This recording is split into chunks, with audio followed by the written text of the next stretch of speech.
Bonjour à toutes et à tous. Pourquoi les gens obéissent-ils aussi facilement à l'autorité? Pourquoi préfèrent-ils laisser faire? Cette vidéo fait suite à une vidéo qui précède celle-là et qui s'intitule « Se taire, c'est laisser faire ». J'ai trouvé qu'il fallait que je vous donne en quelque sorte des précisions concernant ce qui a été dit lors de cette précédente vidéo. Pourquoi les gens obéissent-ils à l'autorité? Ben oui, certains diront ils préfèrent obéir parce que finalement ils sont tout simplement, vous savez, nuls, veulent, j'irai dire certains mots que l'on m'a dit mais que je ne vous dirai pas. Bon, à mon avis, toutes ces raisons ne sont pas les véritables raisons. Les véritables raisons, c'est qu'en tout groupe, il y a un chef de meute. L'expérience du psychologue Milgram, très célèbre, d'ailleurs je vous conseille de revoir cette vidéo qui s'intitule « Obéissance et soumission » et j'inclus dans cette vidéo donc je dirais l'expérience en elle-même de cet éminent psychologue qui s'appelle Milgram. Cette expérience montre que plus de 80% obéissent à l'autorité, au point de participer à un meurtre. Il y a même la télévision française qui a en quelque sorte fait cette expérience il y a quelques années de cela, et les statistiques ont été les mêmes. Ils ont trouvé les mêmes chiffres. Bon. En fait, les gens se contentent d'obéir à l'autorité parce que, à travers l'autorité, c'est le chef de meute auquel ils obéissent. Et c'est ce chef de meute qui correspond à cette autorité. Dans l'inconscient de chaque individu,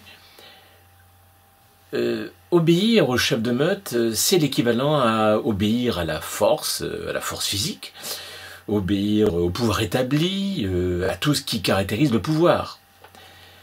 Donc le roi, le président, le clergé, les médias, les journalistes, les responsables d'État, les médecins, les spécialistes scientifiques. Donc tout ce qui correspond aussi à la vérité, à la pensée dominante, à ce qui est juste. Et évidemment, il y a un amalgame indéniable qui se fait dans l'inconscient de chacun. Et ce qui est grave, ce n'est pas que les victimes se taisent, car si elles se taisent, c'est bien parce qu'elles ont peur. Ce qui est grave, c'est de constater que des chefs de service, des dirigeants, des parents, des pères, des mères, laissent faire, n'interviennent pas face aux injustices qu'ils constatent, aux maltraitances,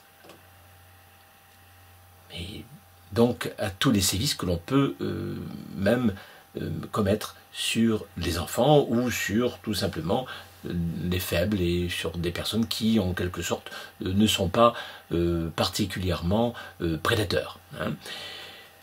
Alors, si justement ces personnes qui pourtant devraient intervenir n'interviennent pas, c'est tout simplement parce que ces personnes n'ont pas envie de se compliquer la vie. Le chef de service, ou en tout cas le père, la mère, c'est que ceux qui abusent sont bien souvent en quelque sorte leurs préférés, leurs protégés. Et donc, ils ne vont pas interrompre finalement le comportement de ceux qui finalement les adulent et les vénèrent. Donc, ils préfèrent fermer les yeux.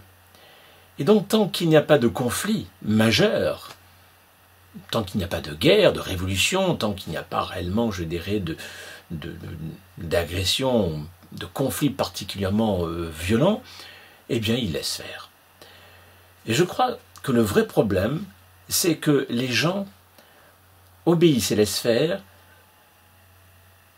non pas parce que finalement ils sont idiots ou qu'ils finalement ils sont simplement de simples animaux obéissants, mais c'est parce que ils sont proches de l'autorité, ils profitent de cette autorité et ils préfèrent être complices de la situation. Et il y a des gens qui n'ont pas peur et qui pourtant profitent de ces privilèges et qui n'interviennent pas. Donc, lorsque vous reverrez, revisionnerez donc la vidéo précédente qui s'intitule « Se taire, c'est laisser faire », où je fais une citation d'Albert Einstein, qui devrait se trouver sur les frontons de toutes les écoles, je dirais de tous les monuments importants, eh bien, c'est vraiment la clé du problème. C'est la clé du problème.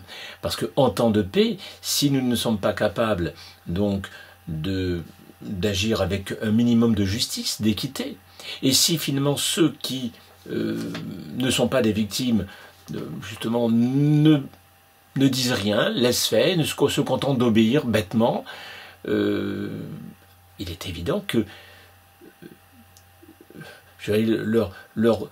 se contenter de dire qu'ils sont simplement bêtes, non. Simplement, ce sont des personnes qui sont intéressées et qui, s'ils n'agissent pas, s'ils ne font pas ce qu'il faut, c'est qu'ils sont complices. C'est qu'en quelque sorte, ils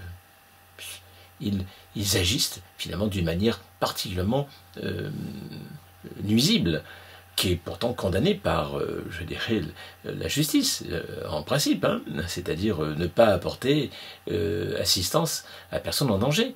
Donc on se trouve vraiment devant un grave problème. Et tant que nous n'avons pas résolu ce problème, je dirais, nos divergences politiques, je dirais, nos systèmes politiques différents ne sont que des amuse-gueules.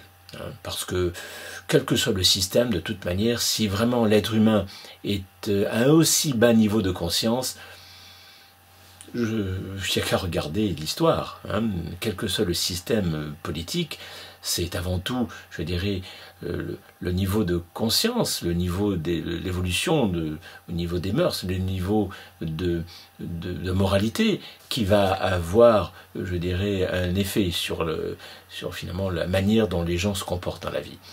Donc, je crois qu'il est important que nous développons de plus en plus la conscience. Hein. Et dans une vidéo, même si dans d'autres j'ai déjà expliqué ce qui pour moi différencie la conscience de l'intelligence, hein, ou tout simplement aussi de la mémoire, hein, eh bien je ferai encore d'autres vidéos où je développerai justement cette conception très particulière de ce qu'est la conscience. Car malheureusement pour la plupart des gens, et même parmi les personnes diplômées et intellectuelles, cette notion de conscience est bien souvent confondue avec d'autres consciences plus ou moins liées donc à des philosophies bouddhistes ou autres, alors que la notion de conscience que je préconise est très particulière. Et c'est celle-là qui peut se développer vraiment au plus grand nombre. C'est pourquoi d'ailleurs, je dirais dans mon enseignement, justement, je développe des formations pour développer cette conscience, qui non seulement permet à chacun de vivre bien avec les autres, d'une manière respectueuse, mais aussi qui permet à chaque être humain de pouvoir s'épanouir et réussir dans sa propre vie. Alors, écoutez, j'espère que cette vidéo vous aura plu. Je vous invite à vous abonner afin de ne pas louper les prochaines vidéos.